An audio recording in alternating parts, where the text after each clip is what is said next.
It is match day 2 in Group B as co-hosts Canada take on Qatar, both looking for their first ever win at the Men's World Cup finals. Coming up to 3 o'clock local time, pretty perfect conditions for football here in Vancouver. We are in BC Place today, the World Cup's most westerly venue.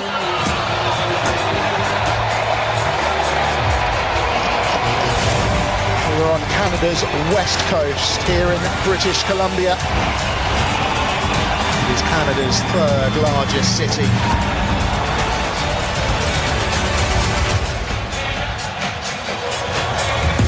And after the co-hosts kicked off proceedings in Toronto, they will now remain in Vancouver for their final 2 group games. British Columbia, a sea of red right now.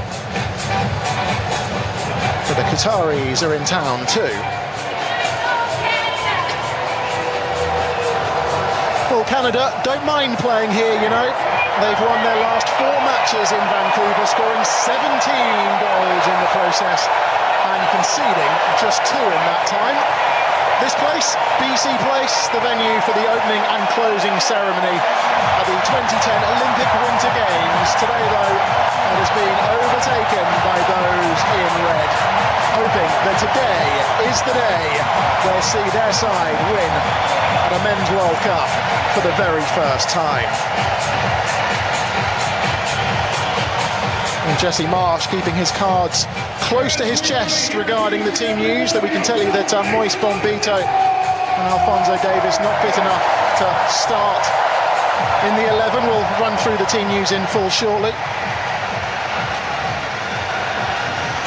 And with a big win for Switzerland over Bosnia in the last hour or so in LA, it sees the Swiss top the group, but there is an opportunity for Canada or Qatar to move level with a victory here in a vociferous Vancouver over the next 90 minutes or so.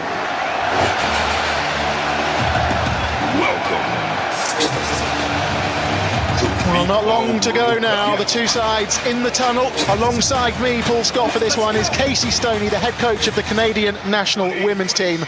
Casey, good afternoon to you. How big a moment is this for Canadian football? This is absolutely massive. You know, a full house in here, BC Place. A dream come true for these players to be on home soil in a World Cup. It's huge. I've seen so many kids in the stands today watching. There'll be so many globally watching, and in Canada especially. It's important, you know, Canada put on a good performance today, inspire the next generation and capture many more hearts of these Canadian fans. 10,000 supporters marching from downtown Vancouver to BC Place over the... Well, here we go then. Qatar became just the second host nation to get knocked out in the group stage. Looking for Buchanan, but that will be shepherded behind by Homam Ahmed and behind for a goal kick.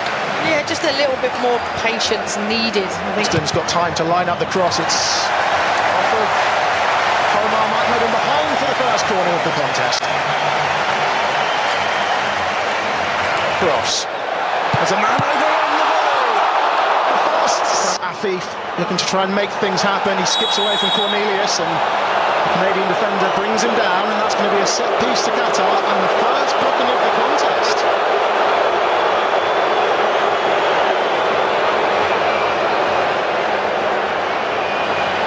yeah, Afif does well here, just cuts inside, moves his body weight to the left, cuts inside. Cornelius doesn't move his feet quick enough and gives away the foul.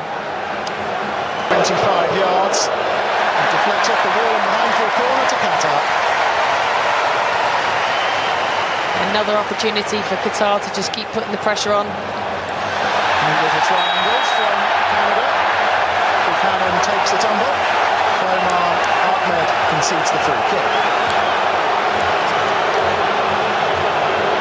And I'm surprised if that's not a yellow card, because it's definitely a shirt pull. He's pulled him back. He knows he's beaten. He pulls him back. Towards the 6-yard area.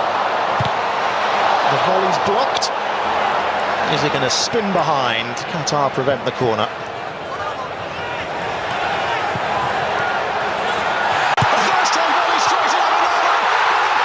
He's on. And Cyle Larin does it again.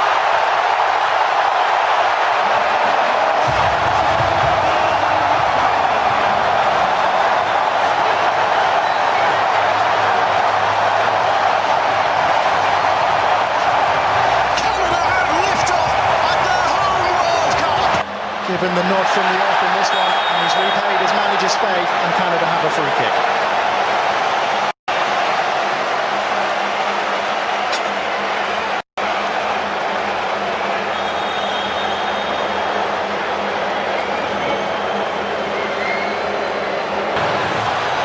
Beats a ball in. Off of Canada head and behind it goes.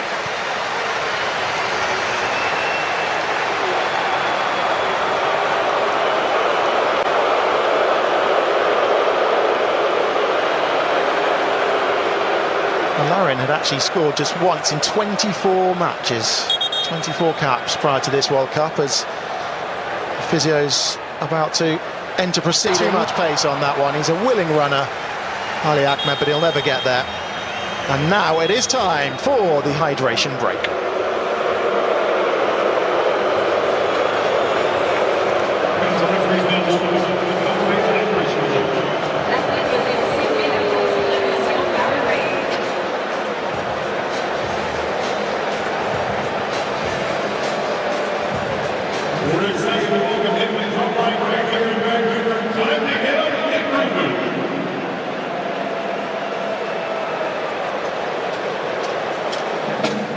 So midway point of the first half then, it is Canada who have the lead, and they're good value for it, Casey Stoney.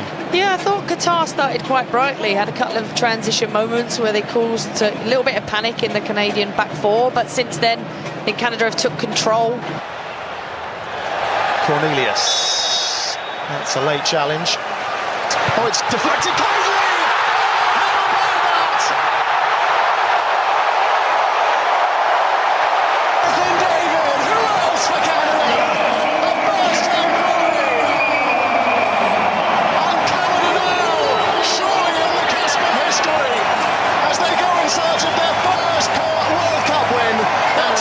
Onside and in behind, down he goes, vociferous appeals for a penalty, and the referee points to the spot.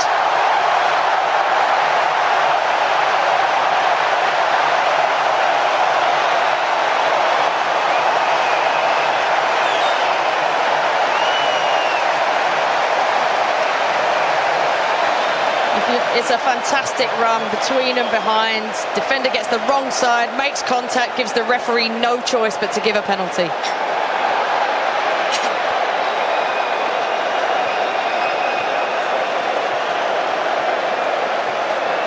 It's a yellow card as well for Homam Ahmed.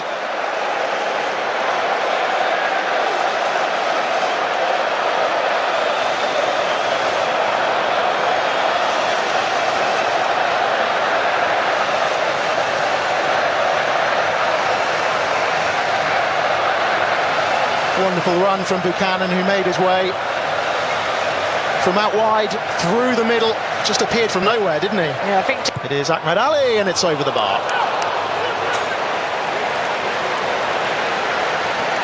He just got too much. David waiting for it. Johnston's ball takes the deflection, behind it goes for another corner. Yeah, and that's that little inverted position where he's just going inside the pitch and able to keep that kind of... Defugerol made contact. Cornelius is up from the back. The referee waves away those particular protests. Oh, the Canada players are certain something happened in the box there. Cornelius is still down in the box. For Larin with the header. Brilliant save, but it's bundled in. And it's Jonathan David again. Oh, Canada are cooking up something special. 3-0, and it's not even half-time.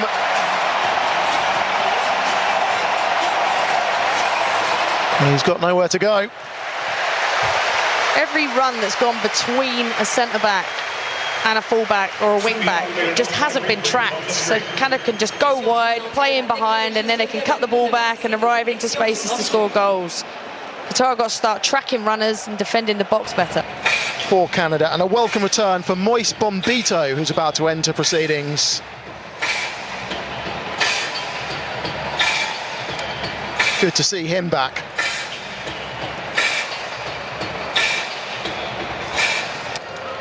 And that's a late challenge surely on Kone. That's going to be a free kick. And a yellow card as well. This looks serious. The Qatar player is waving the medical team on. This doesn't look good. And it's boiling over. Canada not happy with the challenge. And you can see the Canada players with their hands on their heads, same as the Qatar player that called the medical attention. This is Modibo who got the yellow card.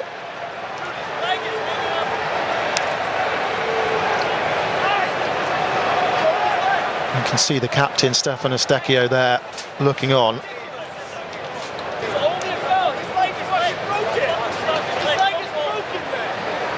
Real concerns here for Ismail Kone.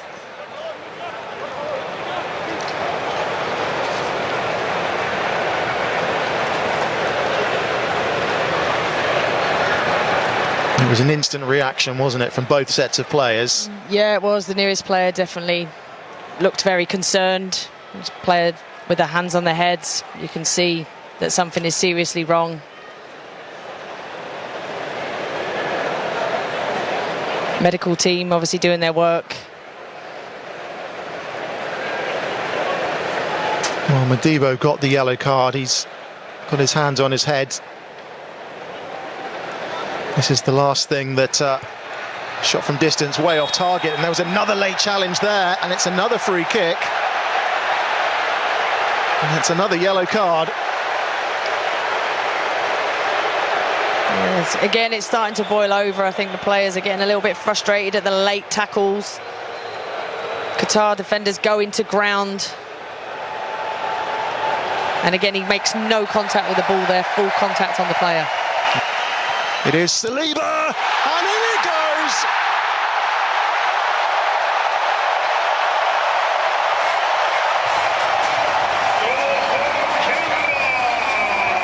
Even the substitutes are getting in on the act now.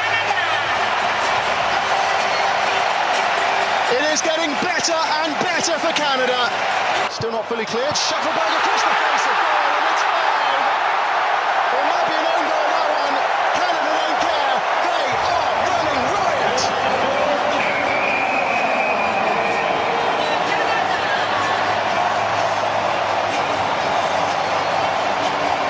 Five of the best in Vancouver.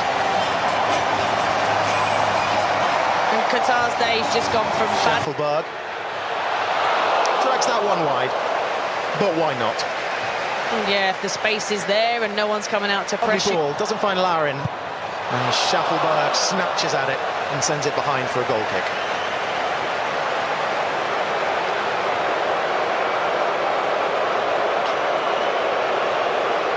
Abu Nada down in some discomfort.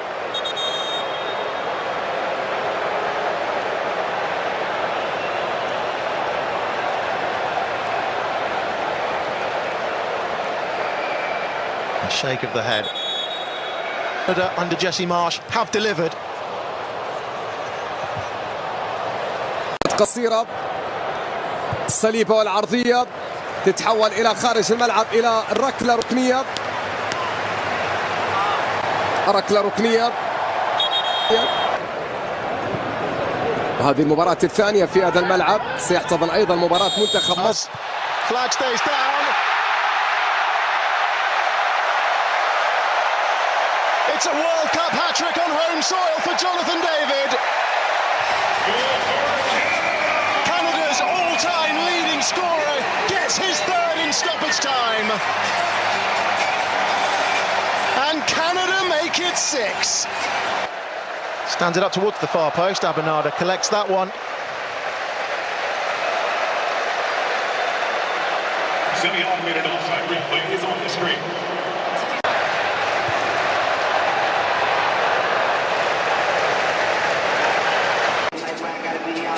But Casey Stoney, your thoughts on what has turned out to be a wonderful but slightly perhaps mixed afternoon for Canada. Very competent performance, complete control throughout. Obviously a variation of goal scorers and a variety of goals in different ways. Obviously the sad part is the injury to Ismail Kone, which hopefully isn't too serious. Like you say, we'll wait to find out, but that has put a blemish on this afternoon. But these Canadian supporters came to be entertained, and they were entertained. 6 goals, a clean sheet, lots of positives to take into the next game, and I'm sure Jesse Marsh will be extremely proud of his players.